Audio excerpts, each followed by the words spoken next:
Dear friends, good evening. Thank you for joining us again this evening to one more lecture in our series of lectures in our pre-chamber. Tonight, let's have a conversation on the topic of karma. And let me show you this image, because maybe, just maybe, you have seen this image before. Notice that it says that moment when you witness karma in its full glorious splendor. And then you look at the face of the character in this meme, and you know that there is, of course, an enjoyment with someone else's suffering. Even though, well, this appears to be funny at first. There's really nothing funny about this. It is a tremendous disinformation for people to understand what karma is, what karma does to them, and what they can do to work with their karma. But we see this, and this is easy to spot, as something that is meant to be a combination of sarcastic and funny, and even though our different aggregates will justify it, well, we know that this is not right. But what if I showed you this? And here we see an image of the Buddha. We also see that the website associated to this is ebuddhism.com, and that it reads, "The best revenge is always to just happily move on and let karma do the rest." If we were to put both of these pictures together, they are the same picture. There is no such a thing as revenge when it comes to karma. And we are showing you this image because there are so many things out there that they are not what they seem to be. In one of our first chamber lectures not too long ago, we were in one of our second chamber lectures not too long ago, we were looking at one of the statements of Samaya that says, there are millions of schools of the Black Lodge. And many of these schools of darkness will present themselves in ways that are entirely deceiving. And they will use words like karma and love and kindness. And behind them, what we find is an essence that is similar or exceeds what we are perceiving in this picture. Because there is no intent to hurt anyone when it comes to karma. There is no intent to make someone pay in suffering for the sake of suffering itself. Every time that we see these images that associate karma with the suffering of others and the enjoyment of others, as if we were operating in a net zero system, we need to know that this is not karma. This is one more of those many ill-willed projections of the ego. These are fabrication from one of those three internal demons that we carry. You know that we carry the demon of ill will, the demon of the mind, and the demon of desire. So these are portrayals of our inner Caiaphas. So none of this is karma, because karma is not vengeance. Karma is not spiteful. Karma is not ill-intended. Karma is not meant to inflict suffering for the sake of inflicting suffering. Karma is not there, well, just to bring torture and lamentation just for the sake of punishing. So karma has a purpose. If karma is beyond good and evil, well, then we must intuitively know that karma must have a superior reason to be. And that reason is to give a shock of consciousness. If we are working in the awakening of our consciousness, and we have the ability to see what is happening in our life relevant to karma, and we can, the moment that we face those elements, those internal circumstances, those external conditions, what will happen is that there would be a moment, an instant of acknowledgement by the consciousness. The consciousness would intuitively, inspirationally be able to see and perceive the relationships between causes and effects, And the shock itself is enough for the consciousness to go through a process of expiation and to make amends and to not enable the same mistake to repeat. But that requires a process of awakening of a consciousness. For as long as we continue trapped in these cycles of identification and fascination and sleep of consciousness, that is not going to happen. And we're going to fail to understand that the karma is a cosmic, universal law that connects every action to its consequence. For those of you who have not seen this before, karma comes from the Sanskrit karma, which means action, but it also means work, and it means deed, and it means fate. Notice that it does not mean destiny. It means fate. And there is a huge difference between destiny and fate. Because destiny is exactly what has been crafted by the law of recurrence. The repeat of everything that happened before together with the consequences, the good ones and the bad ones. But fate is entirely different. Fate is created by the superior principles of the innermost. And if you were to imagine yourself crossing a river,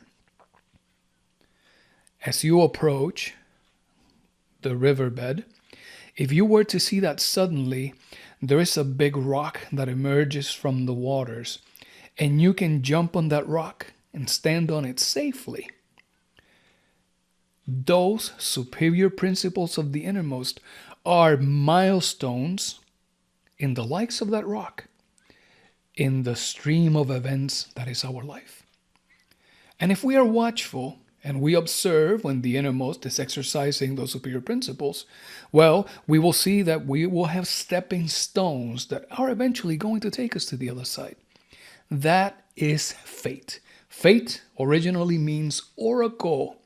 It means a message from the divine realms. And that is the law of fate. When we go with the direction of the innermost, well, we are bound by the law of fate. But when we are not, when we remain stuck with the law of accidents because of our indiscretions, then we lamentably fall into the path of destiny and we just continue repeating things over and over again.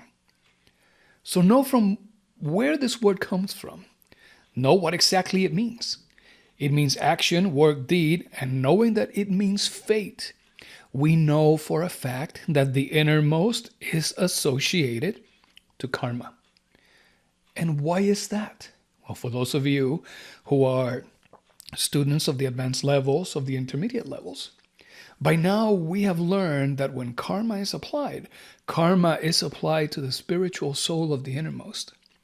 Our Father who is in secret experiences the karma, and that karma is deposited, it is given to the spiritual soul of the innermost itself.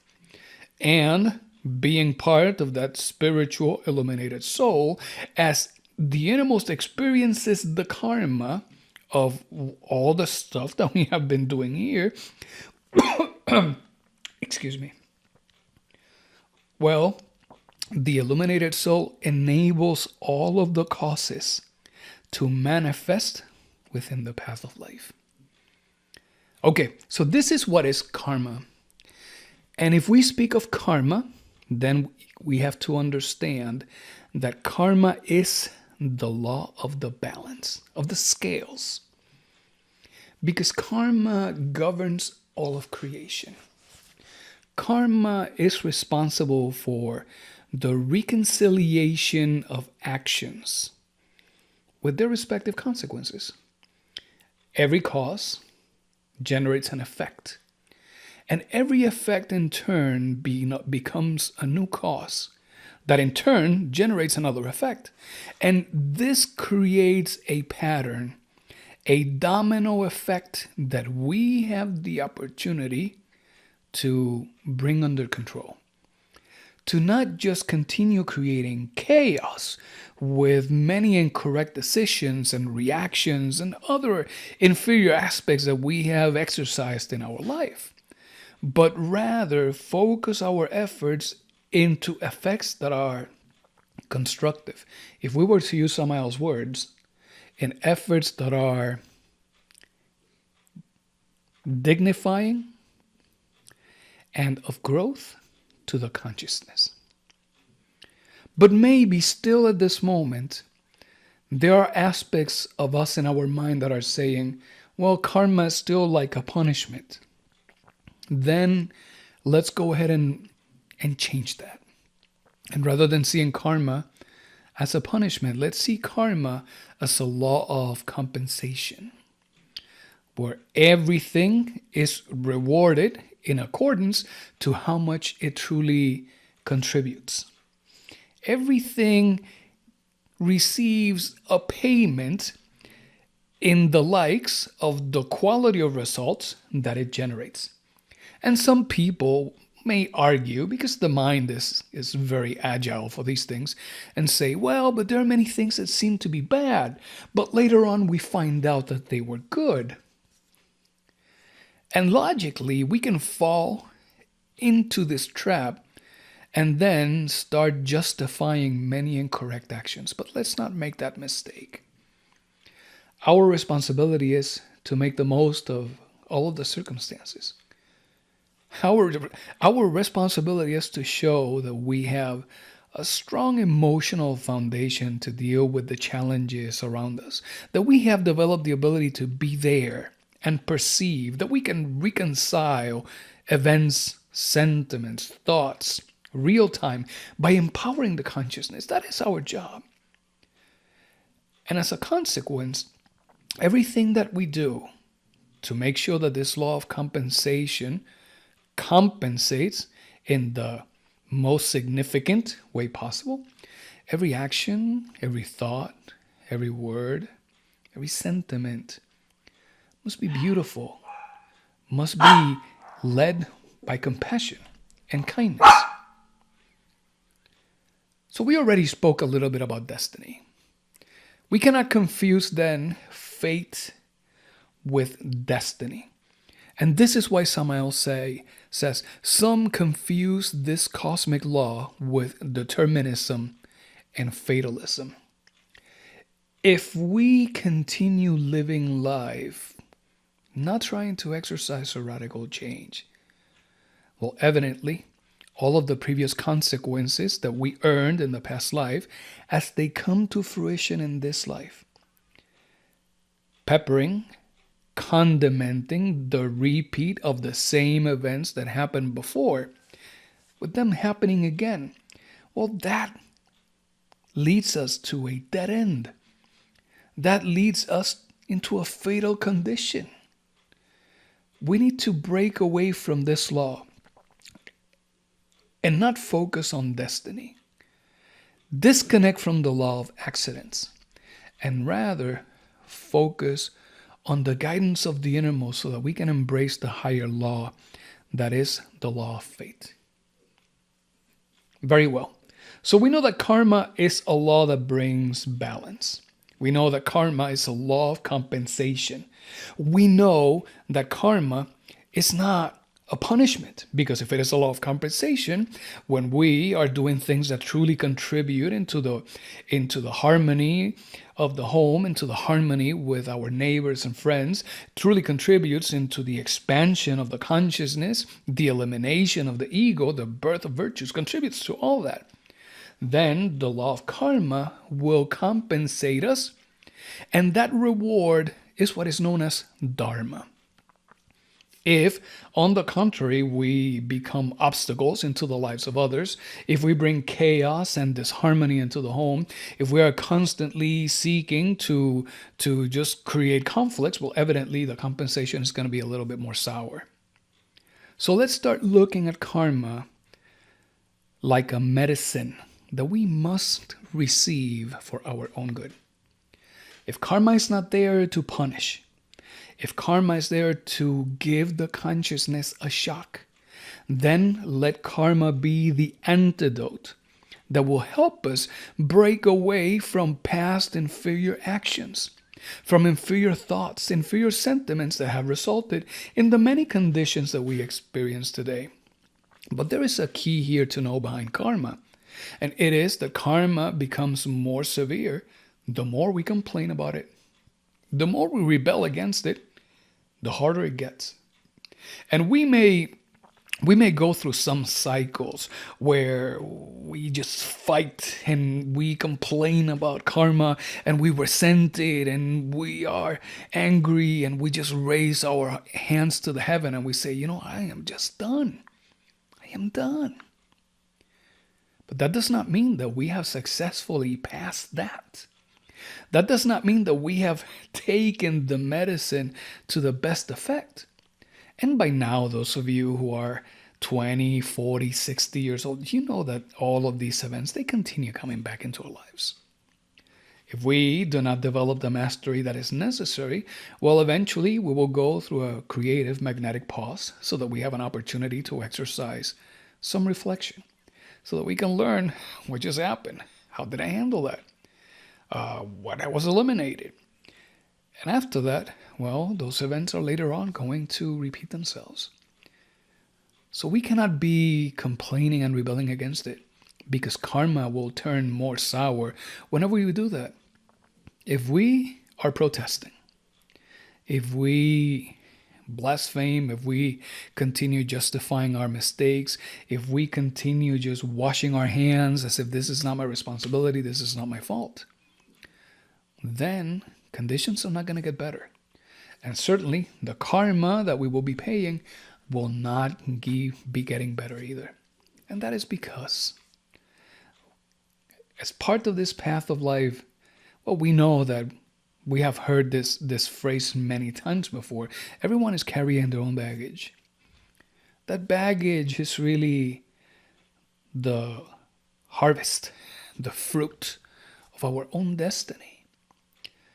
If all that we have brought before into these practices in past lives has been indifference and lack of attention and skepticism, well, we are carrying those heavy boulders of being skeptical and indecisive in this sack of destiny.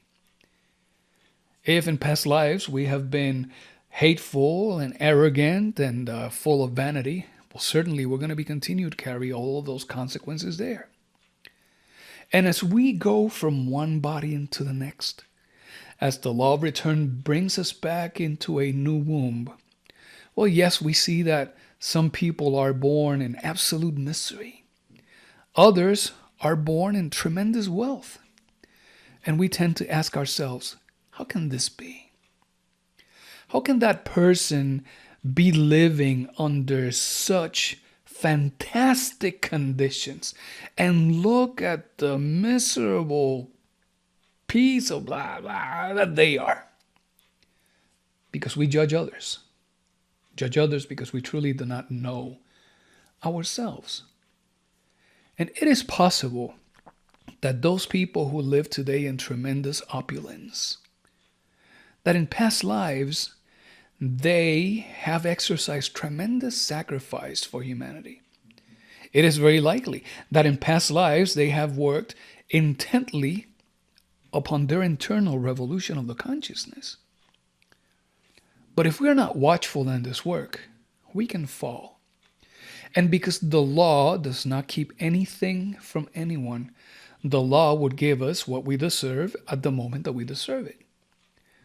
And if that person, individual, character, returns, and when they come back, they come into a life that is full of opulence, then it is because at some point they learned and they demonstrated that they were capable of not being spendthrifters or being hoarders, and that they would be able to take that fortune and use it in the benefit of everyone around them.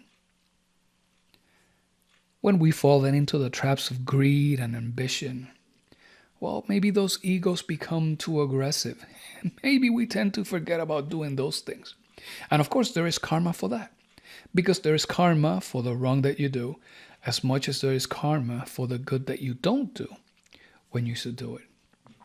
And for those of us who have been born in situations where there has been financial, economic difficulties in our life, Well, that is an indication that if we are experiencing that now, in a past life, we were given the opportunity to manage tremendous amounts of energy, whether the energy was internal or condensed externally as fortune. And when we had the opportunity, we misused it.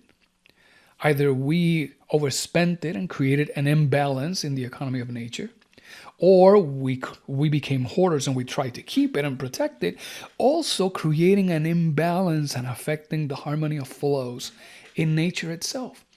And as a consequence, well, now the opportunity calls for us to be deprived of that so that we can truly learn. But there are many other things that happen in our life. Sometimes we look at people who share their life experience with us, whether it is our children or whether it is our spouse, our parents. Many of our parents live with us. And we ask for certain very specific things. Sometimes we ask for kindness. We ask for love. We ask for compassion. We may ask for tidiness. We may ask for organization. We may ask for cleanliness. But then we notice that those things don't come to us exactly as we ask for them. Sometimes we're asking for love when in reality we have been all along unable to give love. We ask for love and compassion, and meanwhile we respond and we react ruthlessly. We are excessively aggressive. We abuse mentally, emotionally, in many cases, physically, of others. We constantly demand the stuff that we have not given. So if there is something within your environment that you think that is missing, something that you believe that that you should expect or that others should give you, that is a really good thing. Because as part of our exercise of retrospection, we need to go see where is it that we are giving that. And we also have to see where is it that we're not giving it. Where are we falling short of offering love, compassion, kindness? We are demanding for organization, and maybe our internal work is very insufficient. Maybe we demand of tidiness and cleanliness.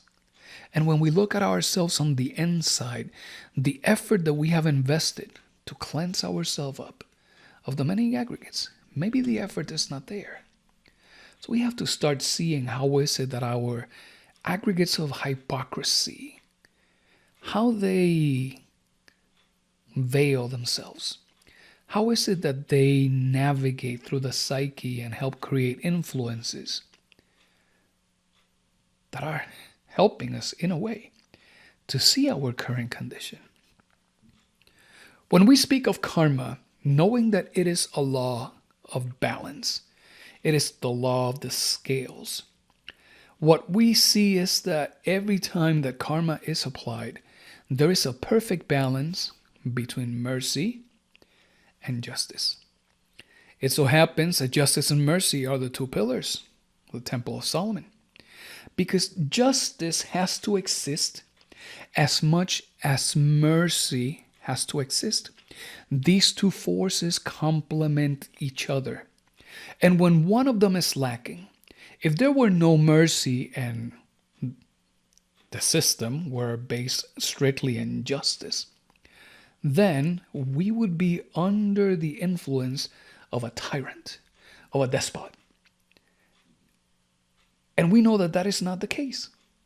If there were no justice and it were all mercy, then the system then would become complacent with delinquency.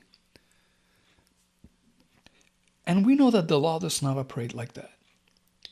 Even in our circumstance, at home, those of us who are parents, or all of us as children, well, we have seen how our parents navigate from one of these pillars to the other. Sometimes they are more strict, sometimes they are more merciful. But ideally, we need to empower the consciousness to operate so that there then becomes a perfect balance between mercy and justice. Again, if there is no mercy, the only thing that exists is the raw application of consequences. And if there is no justice, and we are focused strictly on mercy, then we will see the crime and we will become complacent with it. There was an example about some situation, and in all frankness, we have heard this as an anecdote. We cannot confirm this because we have not seen it. But the anecdote states that in some temple, it doesn't matter where, there were some vandals who broke into the temple. And in that temple, well, there was a community of nuns and monks. As those vandals broke into the temple, some of them took some of the nuns and abused of them, physically, intimately, etc. And some monks, rather than standing against crime and delinquency, in the lack of understanding of the concept of karma, they sat down to meditate, to ask for the forgiveness of the criminals. So you can see here the problem when there is a lack of balance between mercy and justice. Certainly, those men had the opportunity to do something and defend the women. And maybe the defense could have been a little bit more aggressive. And yes, there are consequences for taking away a life, as much as there are consequences for maiming others, for incapacitating others. Yes, there are consequences for that. But certainly, those consequences would have been less than allowing for delinquency to just take place rampantly. What we need to know from this is that because karma seeks to maintain a perfect balance between mercy and justice, there are aspects of karma that are difficult to understand. Our mind, polarized between good and bad in the way that we operate, well, may fall short of understandings to see the true intricacies of the applications of karma. But we need to know with certainty that karma is not an accidental law. Karma is not mechanical. Karma is not cruel. Karma is driven by superior consciousness. And because it is driven by a source of compassion, a source of love, different than what many schools believe, karma is negotiable. Some people say karma is not negotiable. You get your karma. You have to deal with it. In many instances, some people say you made your bed. Now you have to sleep on it. But no. Karma can be negotiated. Of course, there are some exceptions. The karma that is already being applied and that you are already paying, there's no negotiation there. That one you already started paying, you have to finish paying that karma. There is also a specific type of karma that is not negotiable. It is called karma duro. And karma duro are some very serious acts against forces of creation. Any crime that we commit against the Holy Spirit, those are crimes that we have to pay with karma, because it has been written, all sins will be forgiven except the sins against the Holy Spirit. Anytime that we commit a crime against nature, and we will cover some of these later on during tonight's lecture, every time that we commit a crime against nature, those are karmas that must be paid and that you just cannot negotiate. But let us tell you this, even in that space, there are some rare exceptions, because our Divine Mother has the power of forgiving our karma. It is just that we as children are very ungrateful, and our Divine Mother suffers tremendously because we tend to forget of her. We tend to forget of our Father who is in secret. We tend to forget about our Divine Mother, but always consistently remember them when we are ready to beg for mercy. When we are ready to ask for help because things are going difficult and the situation is harsher than what we anticipated. That is certainly unfair, but that is also a reflection of how much of our consciousness is trapped within our psychological aggregates. So if we're going to negotiate karma, what do we need? Dear friends, that thing that you need is called cosmic capital. If at any time in your dreams you see yourself receiving money, somebody paying you with coins, that is an indication that you are receiving cosmic capital for good work that you have been doing here. And it is your responsibility to go back in retrospection and understand what are those things that are paying you back, because they are certainly creating a lot of benefit for others. And the law is giving you what you have rightfully earned. We are not going to go and repeat the good actions because we want the law to pay us. That would be greed. That would be ambition. We want to focus on continuing to do good because we know that there is much karma that we must pay. And how do we acquire that cosmic capital? Sacrifice for humanity. When we say sacrifice, people tend to think self-induced pain, put myself through difficult circumstances, just go through the harsh battles with a smile. Well, that's only part of it. And only if you really mean it, if you're really making the most of what's happening. For us to be able to acquire that cosmic capital, we have to start making a change in the way that we live. And that means we have to live in right thought, in right sentiment, and we have to live in right action. And this requires of that awareness of moment to moment to contemplate what is happening and for us to be making constant corrections real time. We have to start revising our conduct.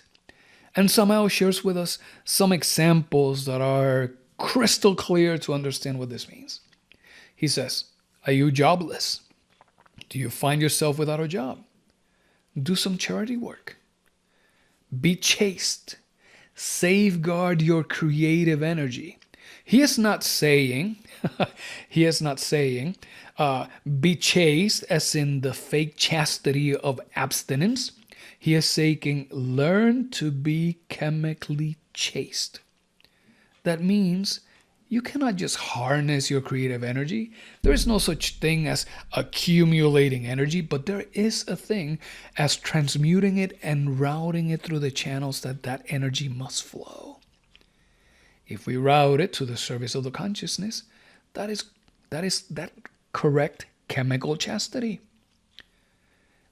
If you find yourself without a job, then make yourself serviceable. Make yourself more amiable, friendlier. Be more serene. This is what this is saying.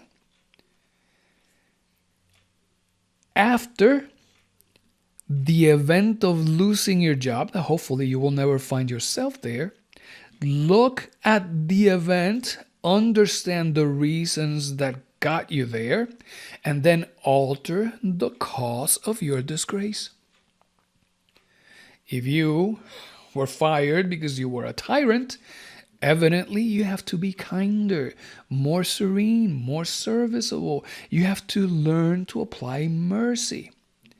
If you find yourself hungry, if you're going through the hardships of meal insecurity, then focus on sharing the bread that you are getting with those who don't have. Because the universe does not operate on a net zero sum system. Those of you who have never heard that, net zero sum means that you have to take away from someone to give to someone else. The universe does not work like that. We work like that in our economy, and because we are too inferior in this inferior humanoid condition that we are. But there is plenty of abundance in the universe. So if you are suffering from hunger, take of what you have and share it with others. And if you are not suffering from hunger, take what you have and share it with others. If you find yourself jobless, volunteer some of your time for the benefit of others who need. And that is going to alleviate the condition because it will help alter the cause of your disgrace. And if you have a job, in gratefulness and gratitude for the job that you have, volunteer some of your time in the benefit of others as well. If you want to change your current condition, meaning alter the effect, then you have to be able to modify the cause. Change the cause, the effect goes away. Everything that we do, listen to this. Friends, everything that we do, we must always do it selflessly. We must really do it without expecting anything in return. And we have to really keep an eye on our psyche.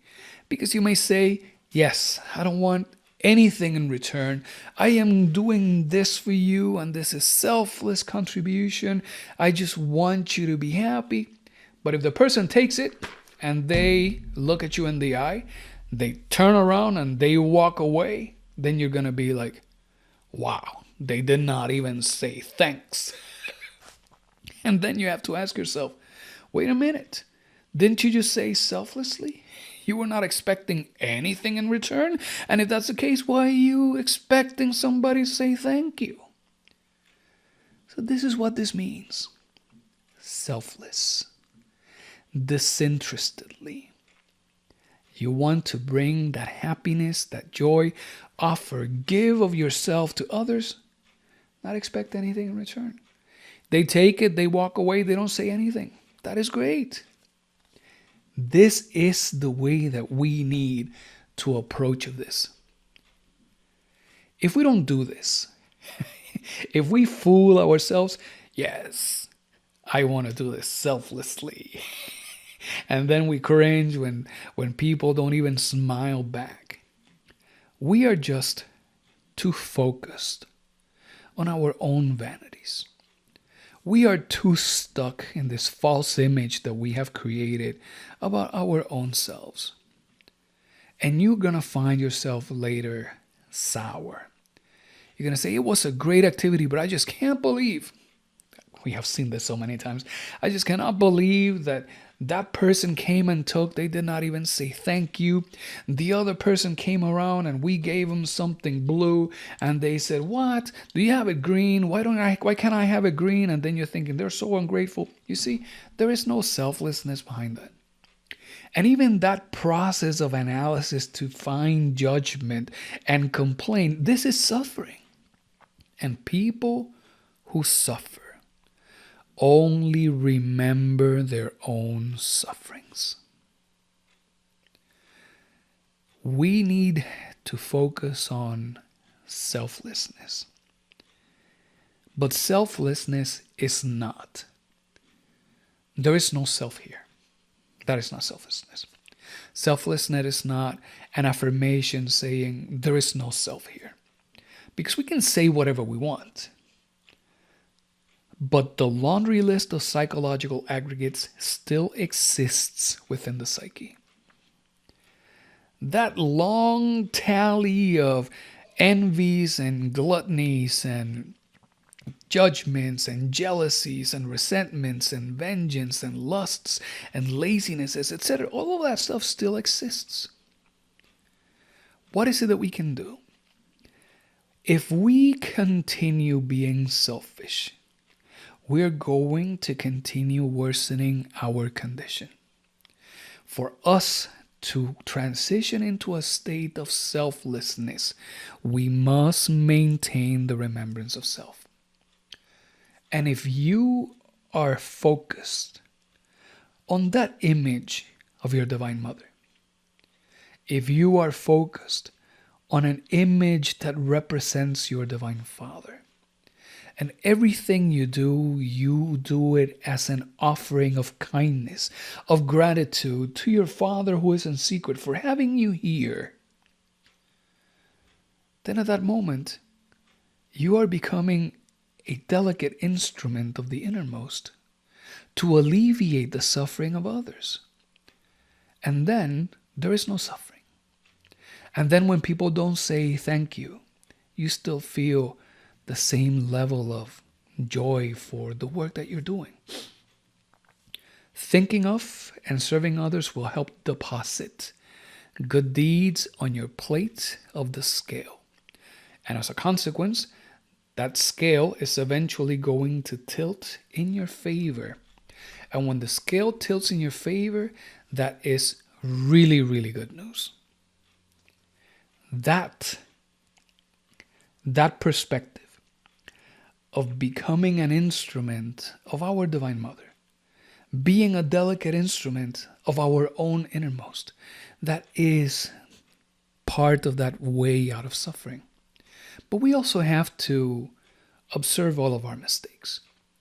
We still have to do those exercises of retrospection so that we can become conscious of what happened during the day. So that we can catch ourselves in all those moments where we almost made that mistake of giving ourselves to temptation. And the many other moments where we indeed gave ourselves into temptation. So that we can understand what was going through our mind, how that reflected in our heart, how we behaved at the moment. When we focus on comprehending the ego and we invoke of that fire of Kundalini and we beg our mother to get rid of it, she will. But we have to do the work. We can ask for the help, but we must do the preparation. If you need to see this in any way in your mind, imagine yourself preparing a gift for your Divine Mother. And that gift is the gift of comprehension, of understanding how your ego affects your thinking, how your ego changes your emotion and makes them dense and negative. How is it that your body behaves when the ego is in control of the machine? And when you present that, you are giving her a beautiful gift. She can take it and eliminate it. But if you're getting to your Divine Mother with your hands empty, and you're just asking, and it's like a one-way type of transaction, then it really doesn't work. When we work like this and we eliminate our psychological aggregates, when those actors are no longer part of the drama of life, well then the play cannot happen. If the actors are not there, the tragedy will not take place. If the actors are not there, the comedy is not going to materialize. And if we eliminate the actors, then there is no karma. If we eliminate our anger, well, then the karma that we can continue earning as we go into the future, well, that karma then starts disappearing. If we eliminate our lust, once the lust is gone, there is no more karma to pay for all of that. And if we are not then becoming the victims of our own consequences, well, then the result is evidently going to be happiness. This cosmic law is governed by an Archon. An Archon is a hierarch. He is like the highest ruler. He's the one who calls the shots. in very simple layman terms. And this hierarch, this patriarch is Anubis. He is the Archon of Karma. And we can always invoke Anubis if we are seeking to negotiate our karma. Samael says, he who awakens consciousness can travel consciously with their internal bodies outside of the physical body. We know that Samael is speaking about the astral body, the astral travel, and study their own book of destiny at the temple of Anubis.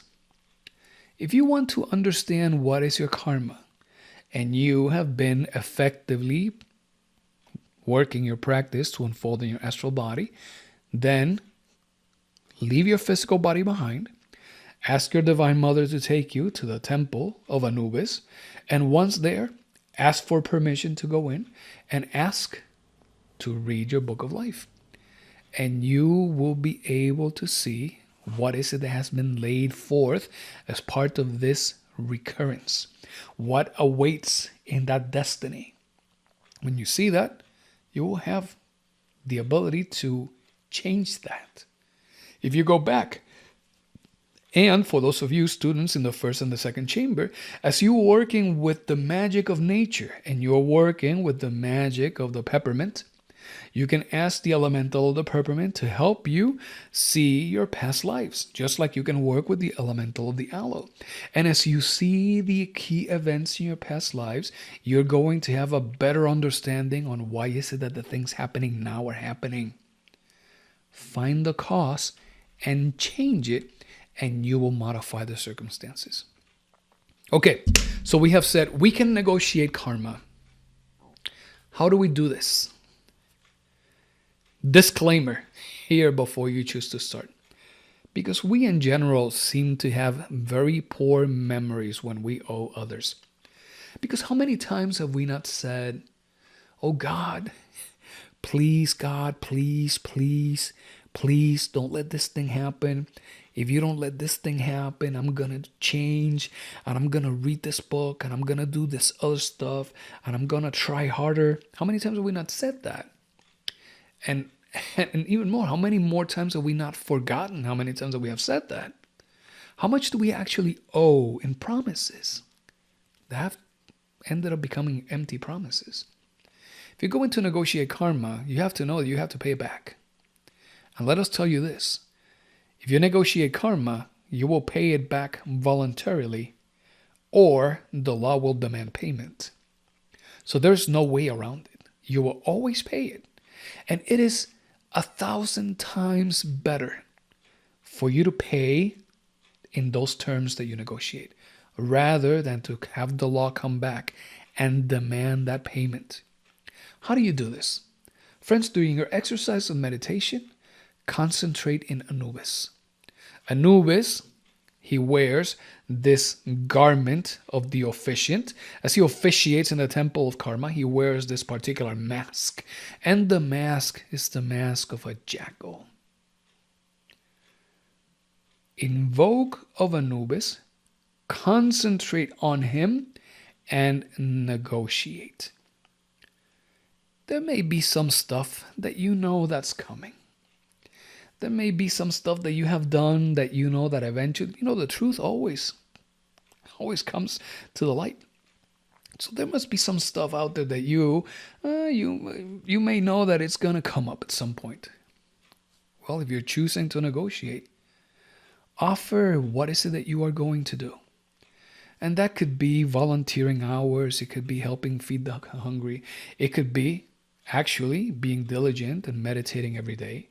It could be actually doing the practice of the Rune Fa in the morning when you wake up every day for the next how many days. It could be something simple that pays back to the consciousness and to those around you. But if you're going to negotiate, make sure that you, in good fairness, offer something in exchange, and what you're offering, that when you are asking for something back, that it is of the same magnitude of what you're offering.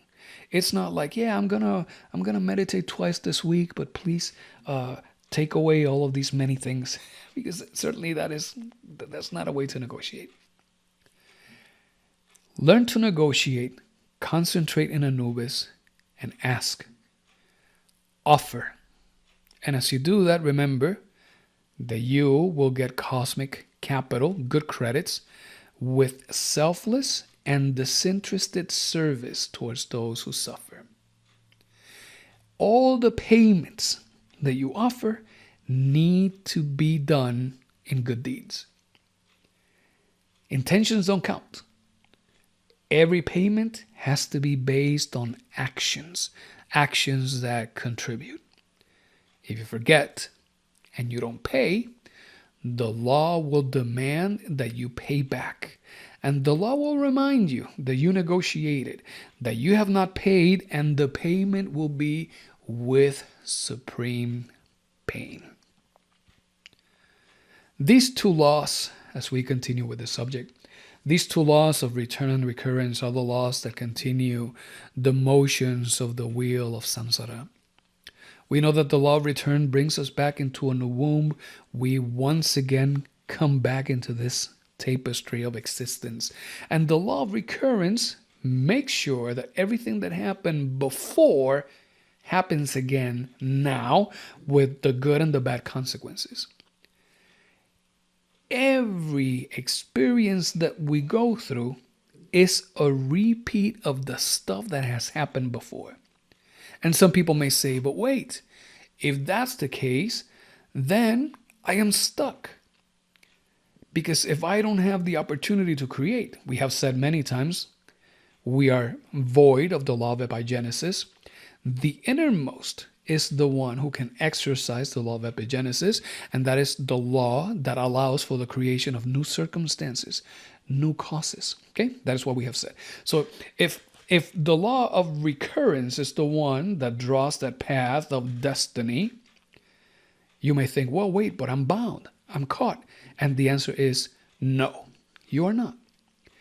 If you seek to become an instrument of the innermost, if you make that effort to live your life based on that petition in the Lord's Prayer, thy will be done, well, as you become an instrument of the innermost, you become an instrument of service.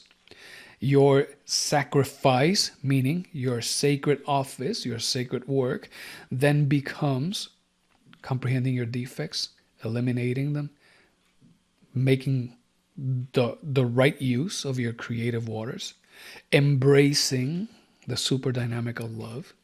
As you're doing this, as you are offering the best of you to those who suffer, well, you disconnect from the law of destiny and you embrace the law of fate.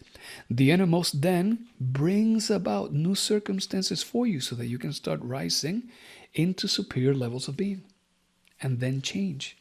So there is a way around this, but we have to break away from the law of recurrence. Friends, our egos communicate telepathically.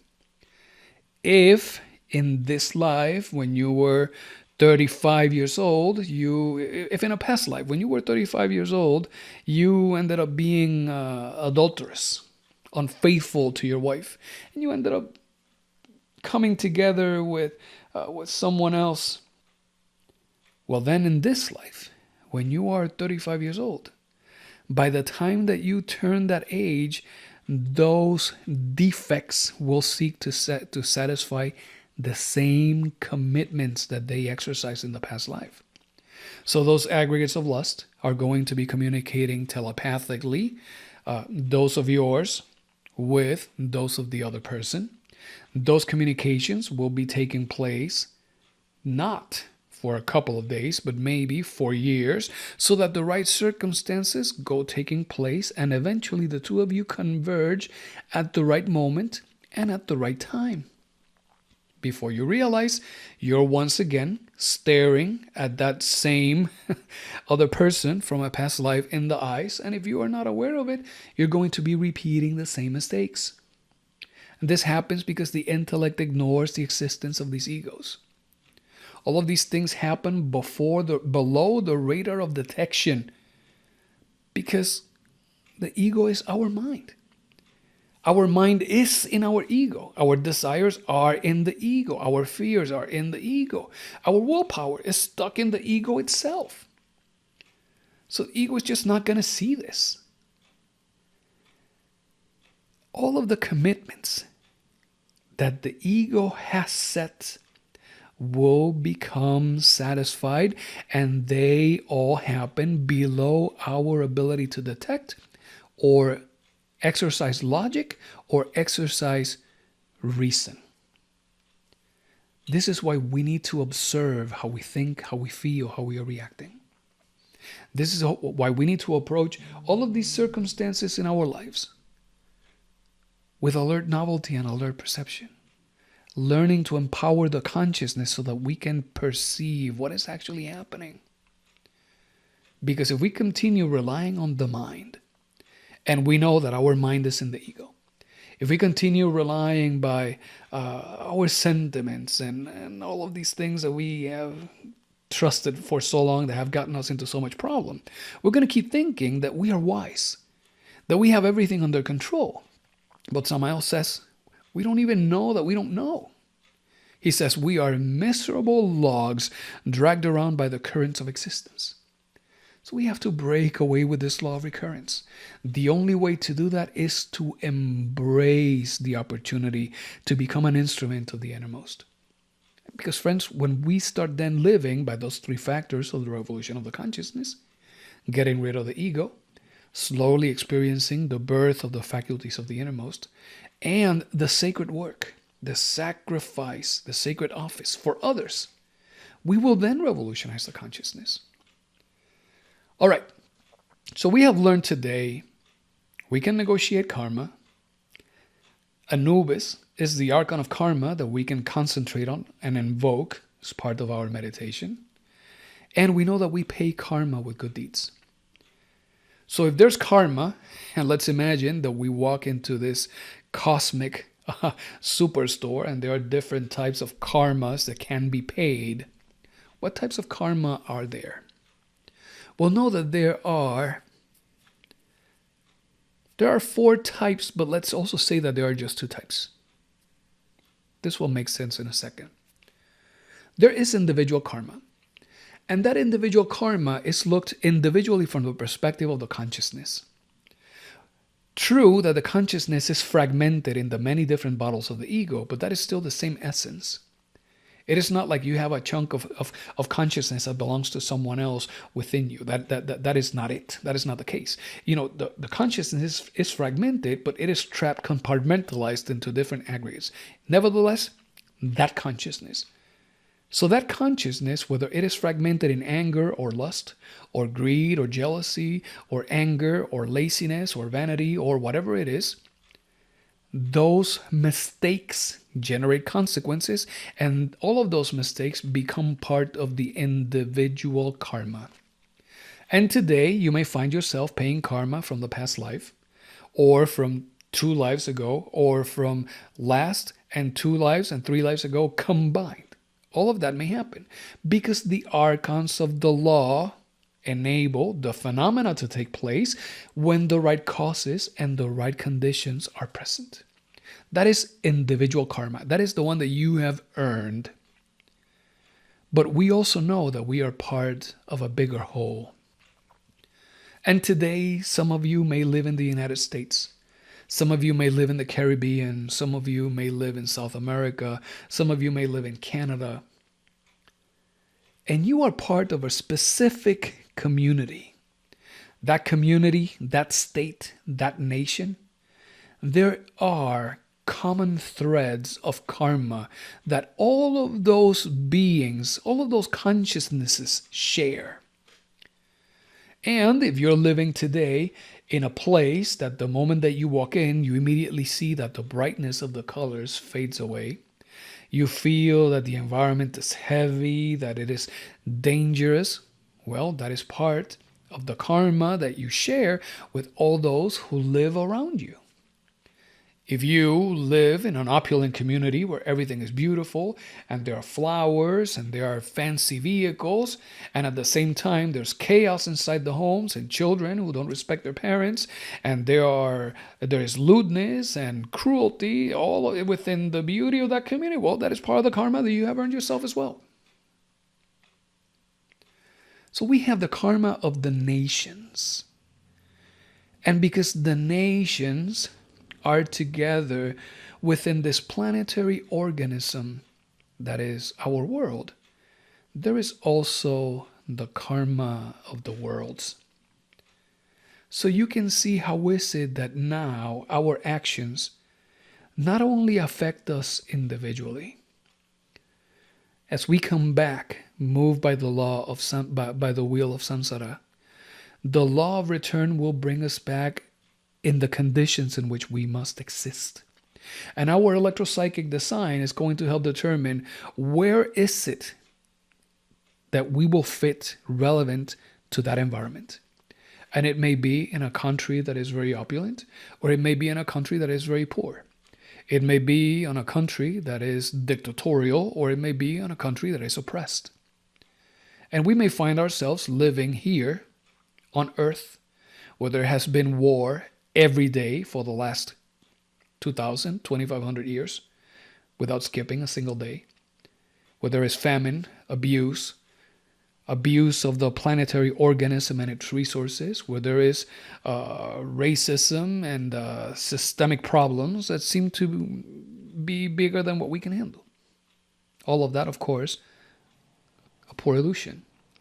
Or we may have the opportunity to be born in a great body like it's the sun, or in a planet like Venus, or somewhere else where there are other beings that in their existence, well, they are different than what we are, because their bodies need to be able to exist in the dimension in which they exist and under the conditions that those dimensions are manifested. So there is individual karma, and then there is collective karma. But there are also beings that have transcended to the other side. They have become true humans. They have become masters, adepts. Some of them masters of perfection, and others perfect masters. And yes, there are cosmic laws that govern them as well. There are many masters who are beyond the law of karma. They are beyond the reach of Anubis. But they fall then under the law of Katancia. And Katancia is the karma of the gods. Those are laws that are so superior that good for us that we know what that is. Let's focus better our efforts into understanding our own karmas. And then, of course, the karma that is not negotiable, which is karma duro. Karma duro, hard karma. This is karma that we are already paying, or karma, crimes that we have committed against the forces of the Holy Spirit. And those karmas, not negotiable, they need to be paid, and they are usually paid with suffering. Some of those karmas of crimes against nature, the abuse of children, like pedophilia, that generates karma duro. In the practice of the super dynamic of love, those intimate moments when a man forces himself on a woman, that is a crime against the Holy Spirit. That brings together karma duro. When the woman forces herself on the man and the man walks in to try to have a union without the body being ready for it, that is an abuse as well. When there is intimate contact, when the woman is experiencing her period, that is a moment in which the body of the woman needs to go through a creative magnetic pause so that the body can depurate itself from those deleterious substances. And if the man cohabitates with her, those deleterious substances, they are not the best for both the man, the woman, and their psyches. That brings together karma duro. And there are many other things in those aspects that generate karma that is not negotiable and only has to be paid with suffering. So let's synthesize what we have learned today. We pay karma for the wrong that we do, and we pay karma for the good that we don't do when we should have done it. Every inferior action is a note we sign and that we make ourselves ready to pay in our next life. So that means we must pay with good deeds. The Archons of Karma will judge humanity by their definitive and concrete actions. Each and every one of us will be judged based on what we did, not based on our intentions at the times that we did what took place. Intentions, again, don't count. And of course, as you start looking at your results in life, your results will speak for themselves. And somehow shares with us a few axioms that we should remember and live by. He says, the lion of the law itself, the law of karma, is fought with the scale. How do we fight the lion of the law with the scale? By depositing good actions, good deeds on our plate of the scale so that the scale can tilt in our favor. And again, doing this not because we want to beat the lion of the law, but doing it because we are conscious that other people are suffering and that they need of a helping hand, of a kind word. The second axiom, those who have enough capital to pay, they pay and they do well in their businesses. If you want to be able to negotiate, it is better for you to negotiate with capital on hand, same as if you were going to ask a loan for a house. Of course, you can sign a loan for a house with no money down, and you know that your payments are going to be high for the duration of your loan. But if you get there with a huge down payment, you know that from that moment forward, you will still get the same house and your payments will be a lot easier and manageable. The same thing happens with karma. If you have enough capital to pay, you pay and you do good in your business. So accumulate those good deeds and then go negotiate. Don't get there empty-handed. Third axiom, those who have nothing to pay with, they pay with pain. Enough said of that. And then do good deeds so that you may pay your debts. Dear friends, this has been the material that we wanted to share with you tonight on the law of karma. Thank you, everyone, for allowing us into your homes. Thank you, everyone, for spending the time with us this evening. And may all beings be happy.